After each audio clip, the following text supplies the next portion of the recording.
Ini saya ngaji insya Allah seperempat jam. Seperempat jam nanti yang menghisap Gus Kausar berapa Gus?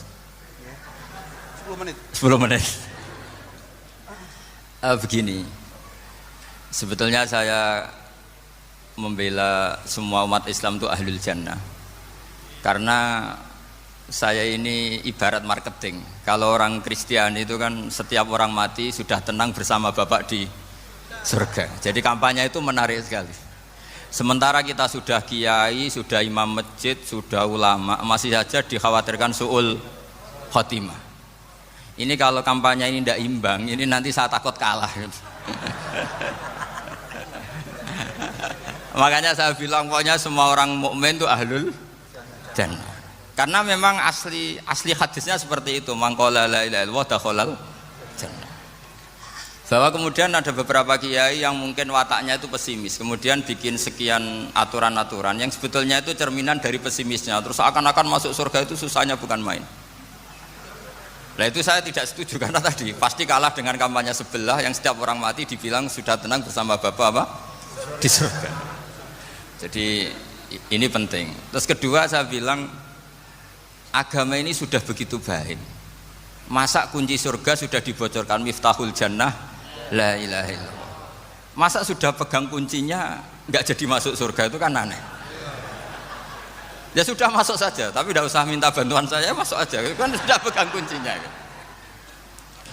Terus ketiga, kenangan terburuk saya ketika jadi kiai itu gini, saya ada beberapa guru SD datang ke saya. Ini agak-agak masalah besar. Gus boleh enggak buka ujian nasional yang masih disegel? Semua guru bilang enggak boleh, itu kriminal kan. Ada satu guru yang bikin analogi agak kacau. Boleh saja. Wong ujian di kuburan saja dibocorkan para kiai enggak apa-apa. Itu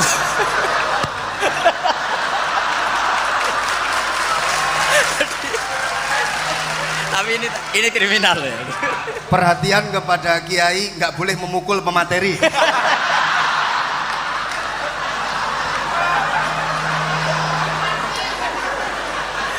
Jadi tentu itu analogi yang salah kan.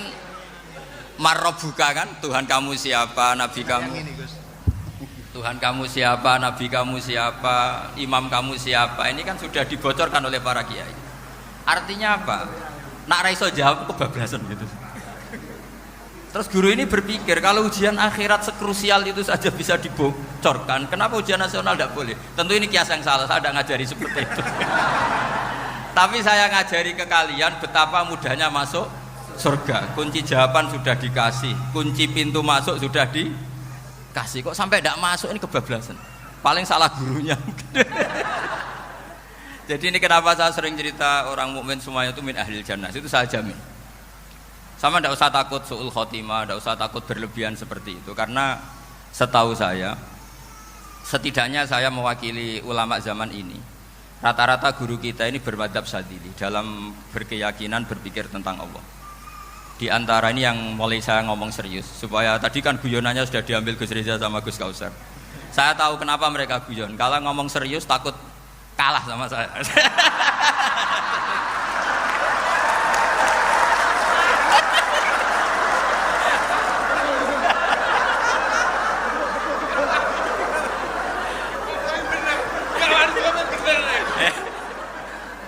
Karena saya ini sudah terkenal pemikir serius, jadi artinya itu satu kepintaran mengalihkan. Ya, oh ya, sudah itu satu kecerdasan. Tidak hanya ngalim tapi betul cerdas. Jadi itu bukti beliau ini cerdas itu. Saya berpikir begini, ini madzhab Syadzili. Kita semua tentu Syadzili karena kita semua ngaji kitab Hikam. Kita tahu kitab Hikam itu muridnya Abul Abbas Al-Mursi. Abul Abbas Al-Mursi muridnya Syekh Abil Hasan apa? Asy-Syadzili. Saya masih ingat betul makalah itu dan saya ulang-ulang. Setiap saya ngajar di sarang saya ajarkan itu. Kilali kata Abul Hasan Asy-Syadzili, saya pernah dapat hatif, dapat semacam ilham. Apa makna min syarril waswasil khannas? Itu kata beliau dijawab oleh hatif itu. Hatif itu nggak perlu diterjemah tadi ada karena tadi diajarin itu. Apa yang dihidupkan itu nggak perlu dijelaskan.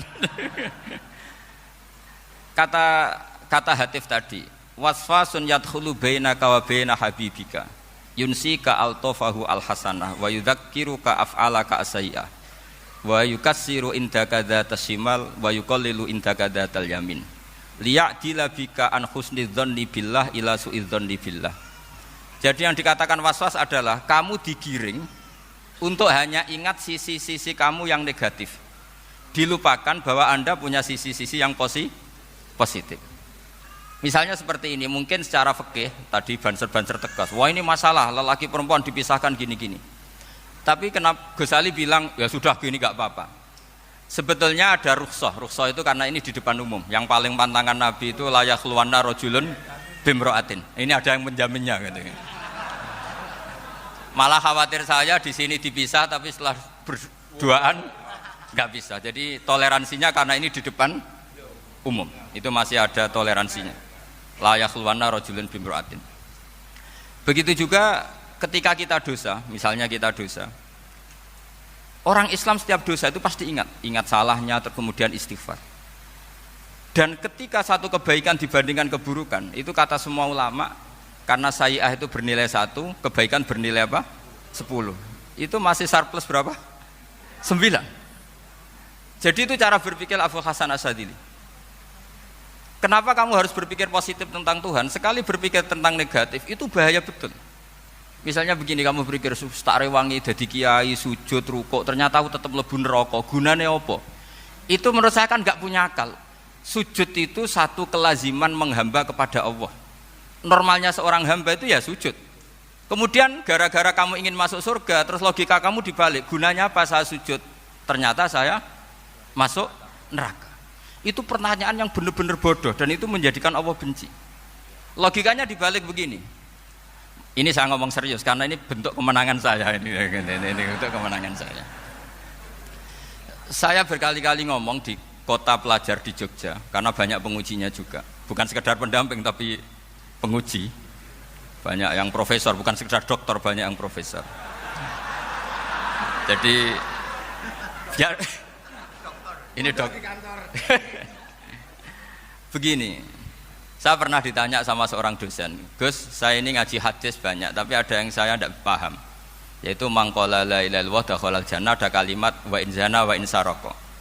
Meskipun pernah zina, pernah maling. Ini kan seakan-akan mentoleransi perzinaan dan pemalingan. Terus saya bilang, oh makna hadis itu seperti ini. Jadi kebenaran absolut, kebenaran yang mutlak itu tidak akan terganggu oleh status perilaku seseorang. Saya berkali-kali memberi contoh. Orang yang ditangkap KPK akan bilang 1 + 1 2. KPK-nya juga bilang 2. Rivalitas dalam politik, Pak Prabowo ya bilang 2, Pak Jokowi juga bilang 2. Orang yang zaniyah, yang lonte pun akan bilang 2. Muftinya juga bilang 2. Ketua MUI-nya juga bilang 2. Artinya gini, kebenaran yang absolut adalah kebenaran yang siapapun akan meyakini seperti itu. Seperti 1 + 1 2. Kamu punya musuh bilang 2. Kalau ibu-ibu ini punya maru ya marunya bilang 2 tadi tambah mama. Enggak tahu saya terjemahnya apa tadi. Nah, kebenaran yang absolut itu kebenaran yang siapapun pasti mengakui. Dan uniknya begini, saya kalau saya pernah ngaji acara himmah, acara pondok sarang di Demak. Kalau kamu bilang 1 + 1 menjadi 2, untuk mengatakan 2 itu kamu butuh hadiah enggak? Mereka semua jawab enggak. Kita semua enggak saja mengatakan tembok itu putih. Kenapa? Karena memang putih. Kita mengatakan 1 + 1 2 karena memang kita tanpa presentasi dapat hadiah, dapat penghormatan. Kenapa untuk mengatakan Allah itu Tuhan kita butuh surga? Memangnya kalau tidak ada surga Allah tidak jadi Tuhan? Ini problem orang soleh-soleh yang terlalu pesimis. Makanya nanti orang-orang soleh itu masuk surganya berat. Tapi kalau orang alim lebih gampang kira-kira seperti itu. Iya, karena kan imannya lebih bagus. Dalam hadis qudsi Allah ini yang dibuli orang-orang soleh. Laulam akhluk jannatan wala naron alam akun ahlan an uto'ah, dalam hadis qudsi itu. Kalau saja saya tidak menciptakan surga dan neraka, apa saya tidak jadi Tuhan yang perlu ditaati? Apa kalau kamu tidak saya kasih uang 1 juta terus bilang 1 + 1 11? Enggak kan? Tetap bilang berapa? 2. Kalau kebenaran absolut yang 1 + 1 kamu bilang 2 meskipun tanpa mendapat hadiah. Kenapa untuk bilang Allah Tuhan kamu butuh hadiah surga? Itu kan serai ikhlas belas. Makanya saya terus mengajarkan ikhlas. Ikhlas itu bisa dilatih dengan akal, dengan pikiran, bil ilmi lah. Harus dilatih. Nah di sini ini momen atau makna yang mestinya harus difahami wa inzana bahwa kalimat ini sah meskipun dilafatkan seorang yang pernah zina. Sama seperti 1 tambah 1 2 sah, diucapkan siapa saja sah. Dan siapapun akan mengucapkan itu secara ikhlas. Ini penting saya utarakan. Sehingga setelah ada firqah-firqah takfiri yang mengatakan orang megang keris itu syirik, ke kuburan syirik, ini syirik. Itu salah besar. Salahnya adalah tadi kalimat-kalimat atau kebenaran-kebenaran absolut ini sudah jadi sibghatullah man ahsanu minallahi sibghah. Kalimat ini begitu absolut di hatinya orang mukmin.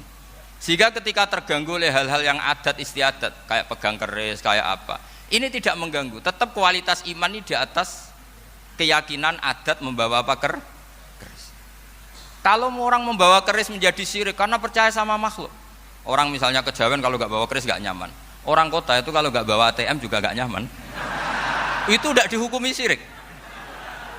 Kamu pergi lupa bawa HP nyaman ndak? Ndak, kenapa ndak dihukumi syirik?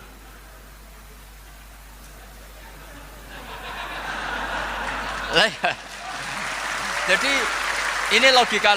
Jadi makanya ini Gus Reza boleh kritik saya itu berkali-kali bilang saya termasuk ulama yang mau bikin gerakan cangkem elek. Karena nanti kalau saya nisbatkan ke Rasulullah itu tidak pantas karena Nabi ahsanan nasi khalqau wa khuluqa. Tapi saya siap jadi bempernya Rasulullah sallallahu alaihi wasallam. Pernah ada diskusi di Jakarta, ini kisah nyata. Apa dalilnya setelah sholat salaman? Mana hadisnya? Itu dijawab hadisnya tentu kita kesulitan. Kalaupun ada hadisnya dhaif semua yang masalah musafahah. Akhirnya mau tidak mau dijawab pakai cangkem elek. Boleh enggak kamu setelah salam nyalain HP yang off? Boleh. Boleh enggak ke kamar mandi? Boleh. Oh berarti kencing boleh, nyalain HP boleh, yang enggak boleh itu ingat Allah. Karena mereka mengkritik wiridan, kritik salah salam. Akhirnya mikir deh. Ada enggak hadisnya orang setelah sholat nyalain HP? Enggak ada kan? Tapi mereka nyalain HP enggak hambatan, tapi untuk salaman masalahkan. Ke kamar mandi boleh, tapi untuk wiridan enggak boleh. Akhirnya mereka sadar, oh iya. Lama-lama dibisiki gini yang kelompok itu. Kamu itu korban aliran supaya kamu enggak ingat Allah, ingatnya HP-nya. Sehingga orang wiridan kamu kritik, orang nyalain HP enggak kamu kritik. Itu kelompok itu adalah kelompok orang-orang yang supaya orang Islam itu lupa Tuhannya. Itu gerakan cangkem elek tapi jadikan orang sadar.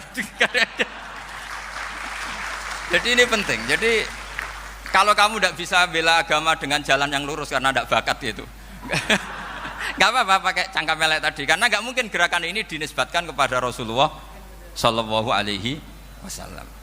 Kalau soal sanad saya punya sekian sanad tentang itu, tapi tidak usah kamu ikuti.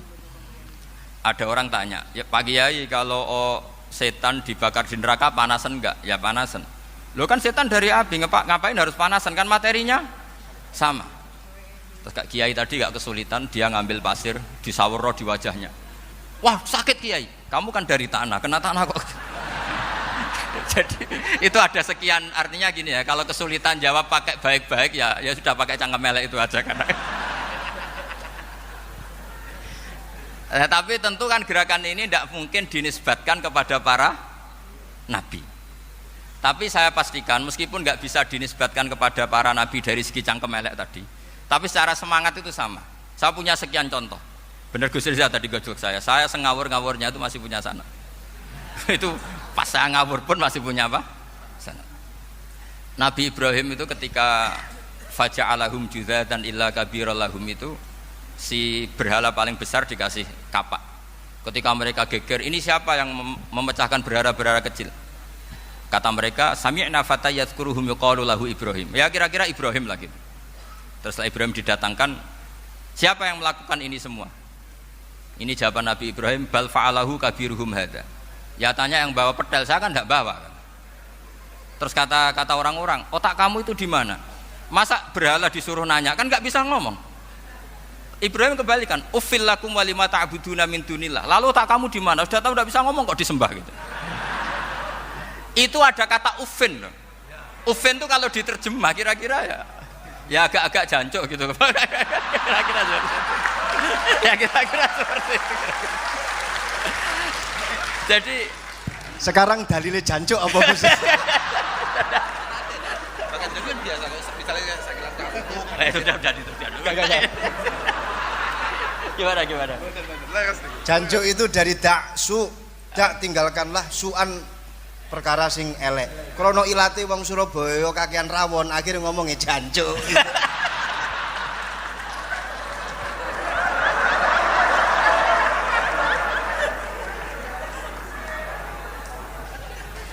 Jadi mulai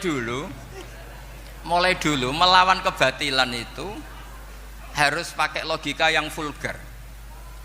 Karena memang nggak mungkin dengan bahasa-bahasa priayi itu nggak mungkin. Dan ini penting saya utarakan. Nah, kalau nanti nggak mungkin dinisbatkan kepada Rasul karena Nabi adalah ahsanan nasi khalqa wa khuluqa, kita yang ngambil alih saja. Gus Reza, saya, Gus Kawasan ini cara cangkem elek kan pantas. Luas. Selain bakat ya sudah natural. Karena memang itu cara kita menjelaskan kebenaran. Saya ulang lagi, itu cara kita menjelaskan apa? Kebenaran. Mau tidak mau.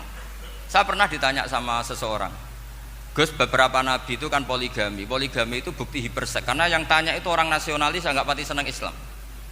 Terus tak balik tanya, perempuan itu makhluk lemah enggak? Iya lemah. Kalau nolong lama satu itu gimana? Ya baik. Kenapa nolong dua jadi tidak baik? Harusnya kalau nolong tiga tidak baik. Tapi saya tidak dukung poligami. Nah, ini cerita saya. Setidaknya mereka jadi ingat. Saya itu pernah ditanya agak-agak orang ateis. Dia benci Islam tapi meneliti Islam. Pertanyaan kedua, kenapa dalam perang itu seakan-akan Nabi itu perampok? Hartanya orang kafir disita kemudian menjadi ghanimah. Itu kan kayak ngerampok. Terus saya tanya gini, kalau ada penjahat ke rumah kamu kemudian pakai senjata api, setelah kamu ringkus, itu senjata api kamu kembalikan apa kamu sita? Oh ya saya sita, kalau tak kembalikan dipakai ngerampok lagi. Ya sama seperti itu, kalau kekuatan mereka dikembalikan akan dipakai kekuatan mereka lagi. Jadi ya lagi-lagi ini kemenangan orang serius. Karena nanti guyonnya sudah dintekno sama Gus Safa sama Gus Riza. Nah, kenapa saya ngajar begitu rileks, begitu santai? Karena pikiran saya sederhana. Fa innal uqula muttarratun ila qabilil haq. Akal sehat pasti dipaksa menerima apa? Kebenaran. Sehingga kebenaran itu tidak usah kamu ngomongkan secara serius, secara tidak perlu. Kebenaran itu mudah diterima.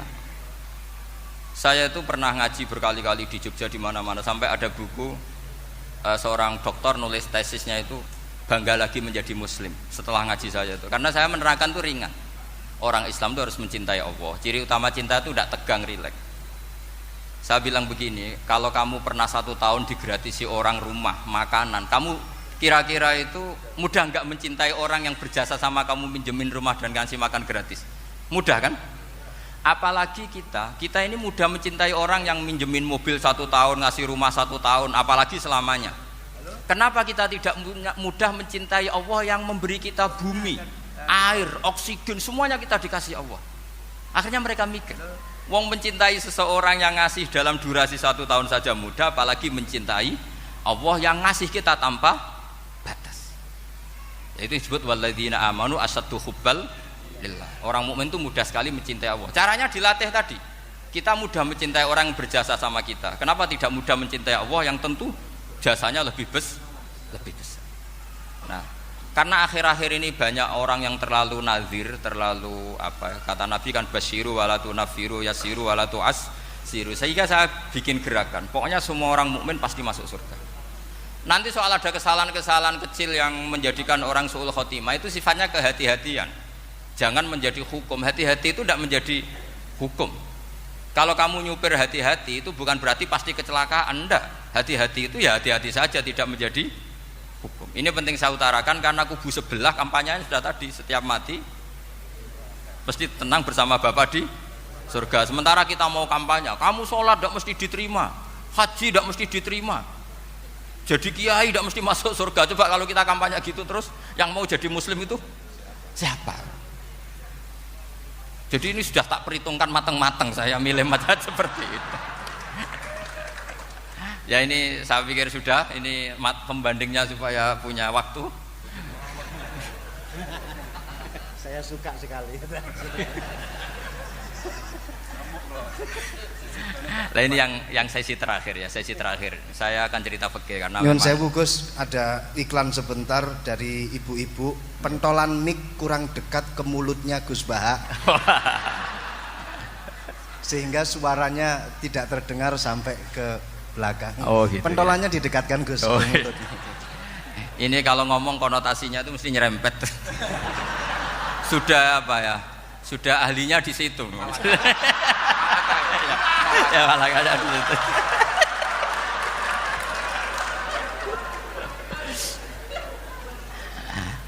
Dalam sesi terakhir saya cerita pentingnya pembanding. Imam Rafi'i itu yang ngarang kitab Muharrar. Kitab Muharrar ini adalah ringkasan dari kitab Al-Wasit. Al-Wasit itu karangannya Imam Ghazali. Al-Wasit sendiri ini khas ngaji NU karena NU maknanya Nahdlatul Ulama, gerakan para ulama. Jadi kalau nggak ngerti alim-alim seperti itu ya ada NU. Sebenarnya sampai itu pasnya Nahdlatul Ummah, gerakan umat. Tapi kan sudah jadi partai politik Nahdlatul Ummah. Karena yang katakan NU itu Nahdlatul Ulama, gerakannya para ulama. Imam Rafi'i itu berpendapat sujud itu cukup pakai batuk, pakai jidat. Itu dalam kitab Muharrar. Wal asoh anna sujud yasihu mau cukup biwatil jabhah. Ketika Imam Nawawi mentasih kitab Muharrar namanya Minhajut Thalibin, itu mengkritik Imam Rafi'i. Kata beliau sujud itu untuk sah harus melibatkan 7 anggota karena berdasar hadis umirtu an asjuda ala sapati a'zumin, yaitu al jabhah wal yaden warubaten wal kodamen, yaitu jabhah 2 tangan, 2 lutut dan 2 kodamen. Akhirnya saya ngecek di kitab asli Imam Rafi'i termasuk Ashabut Tarjih dan Imam Nawawi, 2 orang ini khilaf. Kan nggak mungkin kita sebagai mushahihnya karena yang khilaf ini 2 ulama besar, satu Imam Rafi'i, satu Imam siapa? Nawawi. Kita tidak bisa hanya ngikuti Fathul Mu'in yang mengatakan idza khtalafan Nawawi war Rafi'u qudiman Nawawi, tidak bisa karena Imam Nawawi ini sering nginduk sama kitabnya Imam Rafi'i karena senior Imam Rafi'i. Setelah saya cek di kitab kitab asli Mamba ya, satu sumbernya semua madzhab apa? Syafi'i. Ternyata Imam Syafi'i nak ngedikan hanya begini. Wa uhibbu, saya suka setiap orang Islam sujud itu melibatkan 7 anggota karena itu aman, pasti sah. Tapi wayah tamilu kata beliau, tapi mungkin saja sujud hanya watul jabah itu sah. Kenapa kata Imam Syafi'i? Liqaulihi sallallahu alaihi wasallam atau li du'aihi apa sallallahu alaihi wasallam fi sujud sajadalaka wajhi wa sam'i wa basori. Nabi ketika sujud itu hanya berdoa, ya Allah sujud kepada engkau wajhi wa sam'i wa basori. Nabi tidak menyebut wayadi wa rukbati wa qadami. Sehingga saya berkali-kali bener kata Gus, saya ini pembela umat sing sujute 7 anggota ya taklem pantes dadi Rais Suriah. Itu yang sujute bathuk tok ya tetap sah ngikuti mazhabnya Imam Rafi'i. Meskipun itu tidak saya anjurkan. Tentu tidak saya anjurkan. Alasannya Imam Syafi'i tadi, Rasulullah pernah berdoa dengan kata-kata sajadalaka wajhi, bukan diteruskan wayadi warubati wakoda. Sehingga fal khilaf huna bakin ala khiddati kalau dalam bahasa fikih. Khilaf biar tetap sesuai aturan khilaf masing-masing. Enggak perlu kamu menggugurkan pendapat Rafi'i yang mengesahkan sujud hanya pakai jabhah. Ini penting karena tadi seperti saya katakan, yang sujud anggota pitu ya masuk swarga mergo pintere, sing nganggo bathuk tok yang mlebu swarga mergo gobloke tadi, karena aksaru ahlil jannah al-bulbu. Nah, ini madhab saya. Jadi saya itu ingin umat Islam itu baik-baik saja. Iya betul, madhabin jenengan. Ya. Karena tidak mungkin lah kita tidak bela Islam di zaman akhir, tidak mungkin kan tadi kubu sebelah kampanyenya sudah seperti itu. Kalau kita ngomong ikhtiyat, kiai ra mesti mlebu swarga, sing salat ngethuk ra mesti husnul khotimah, wah kan jadi repot. Saya ini pengagum teori ikhlas, dilatih bil ilmi, saya ulang lagi, dilatih bil ilmi. Saya ini malunya tadi saya mengatakan 1 tambah 1 2 itu meskipun tidak ada yang memberi hadiah tetap saya katakan 2. Saya mengatakan air itu dingin, tidak ada yang ngasih hadiah, saya akan bilang kalau air itu dingin, kalau api itu panas. Untuk hakikat-hakikat seperti itu saja saya jujur tanpa ingin imbalan.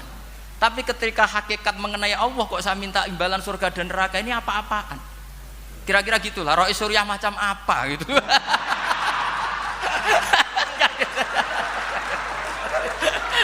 Ya saya kira demikian. Assalamualaikum warahmatullahi wabarakatuh. Waalaikumsalam warahmatullahi wabarakatuh.